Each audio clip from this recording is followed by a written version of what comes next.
เพิ่นแต่ที่เพิ่นได้ให้สมจากการจำพรรษาโดยอยู่จำพรรษารักษาศีลสวดมนต์ภาวนาเนี่ยเราภาษา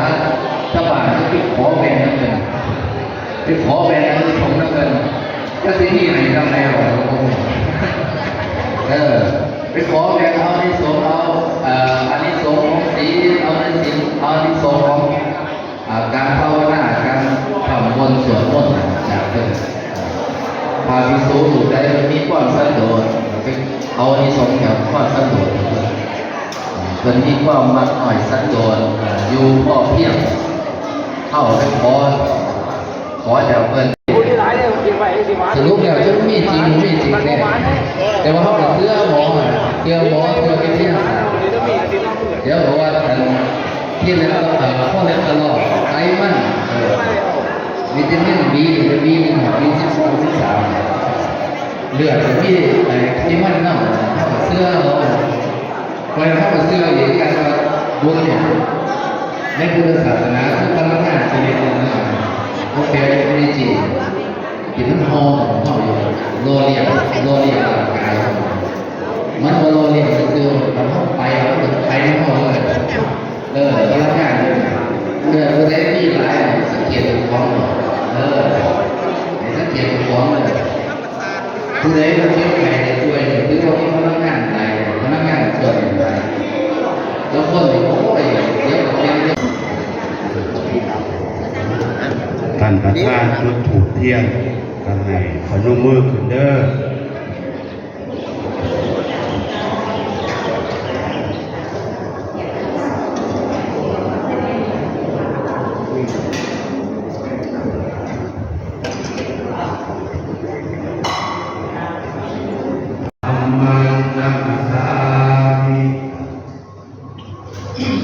สุปฏิปันโนภะคะวะโตสาวกสังโฆสังฆังนามิมัจยังพันเตวิสุงรัตนัฏฐายาติสรณีนัสสหะปัญจสีอานิยตามา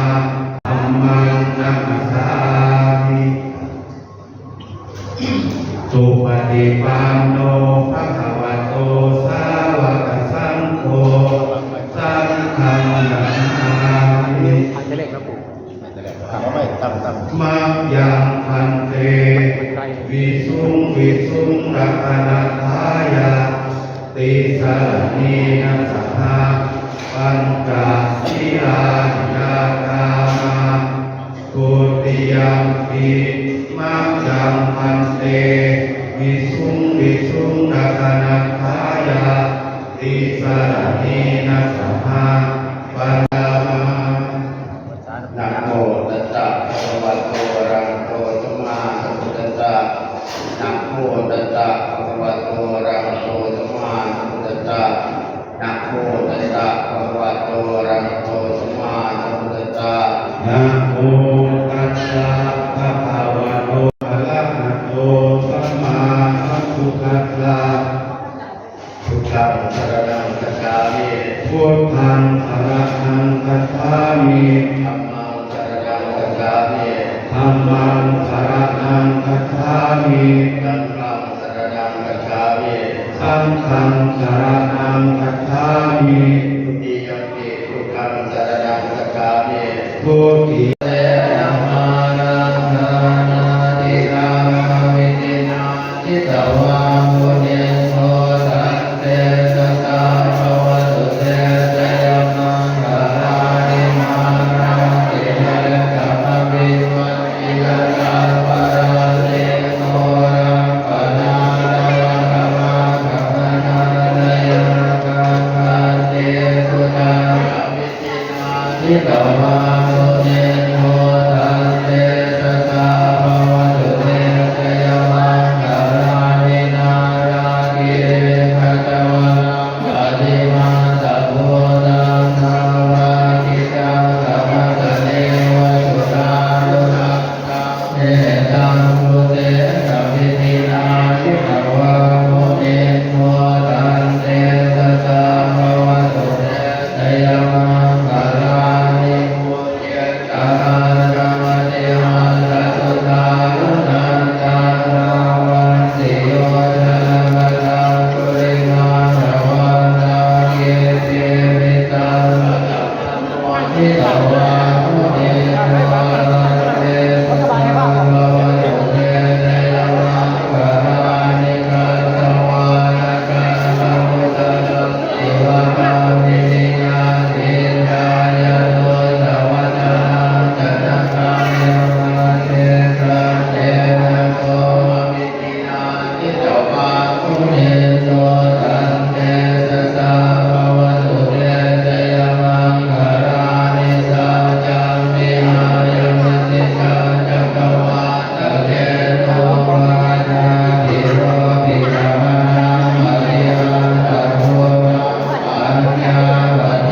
มือแรก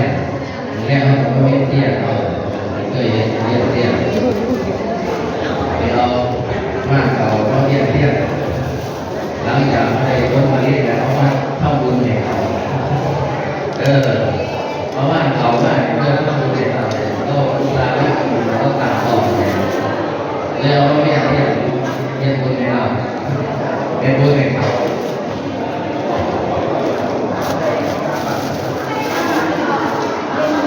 หลังจากว่าปลูก3 เดือนเนี่ยปลูก3 เดือนเที่ยวกับพวกนี้โลกไม่เป็นเยอะกับพวกนี้ง่ายดีกว่ากันเลยเอามาเราเก็บไว้แรกเลยบาทเยอะมากเราจะพบมันเริ่มทำเลยต่อแนวเริ่มเจอไปที่อื่นจะยุ่งไปที่อื่นเราจะพบพระธรรมกาย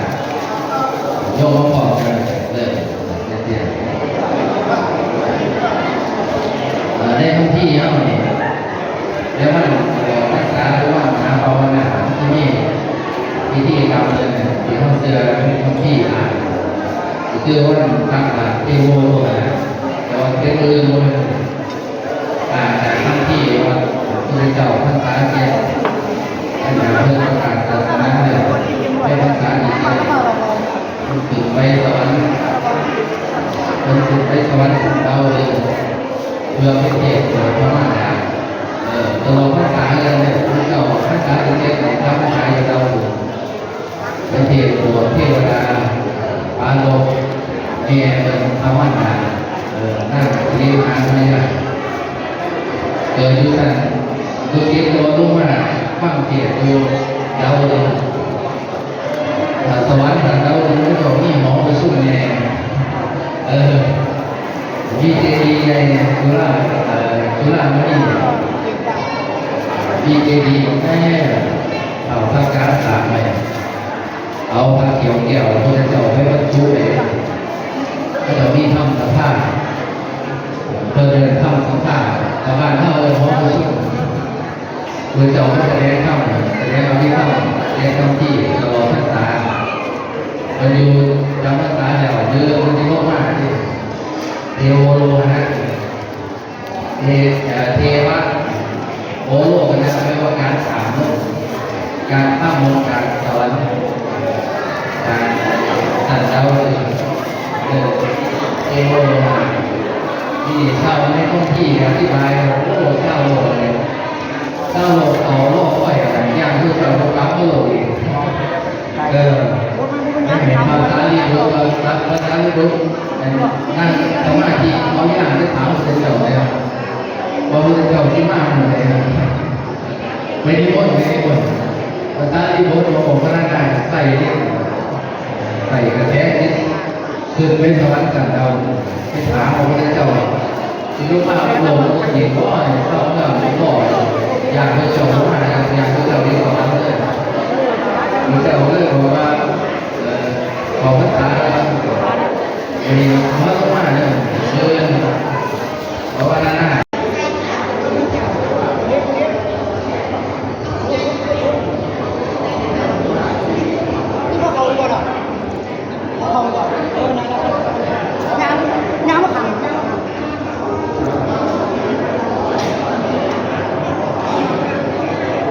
เ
ปัพยัญชนะสัมปันนังสาลีนังโอทนังอุทกังวรังพุทธัสสะภูเชมะอิมานิปยังคันเตพัตตานิสัพพะริวารานิภิกขุสังฆัสสะโอโนสยามะเพื่อประโยชน์เพื่อความสุขแก่ข้าพเจ้าทั้งหลายและแก่ปิยชนทั้งหลายซึ่งมีมารดาบิดาปู่ย่าตายายญาติมิตรสหายเป็นต้นด้วยตลอดกาลนานเถิดสาธุถวายขอขอบเด้อถวายบาตรทุกคนถวายพระเขาต้นหนึ่งครับทุกกันวันนี้เขามาต่อทุกกันเดี๋ยวจับมาทุกกันแล้วต่อกันนะก็ในทุกอย่างก่อน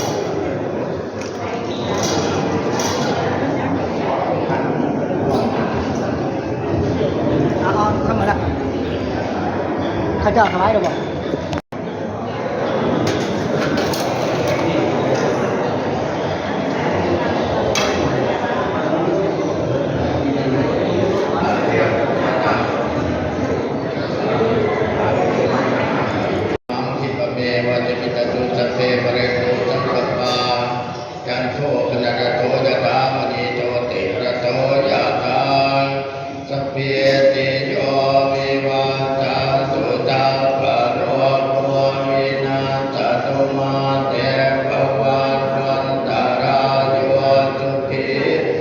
อายุโกภ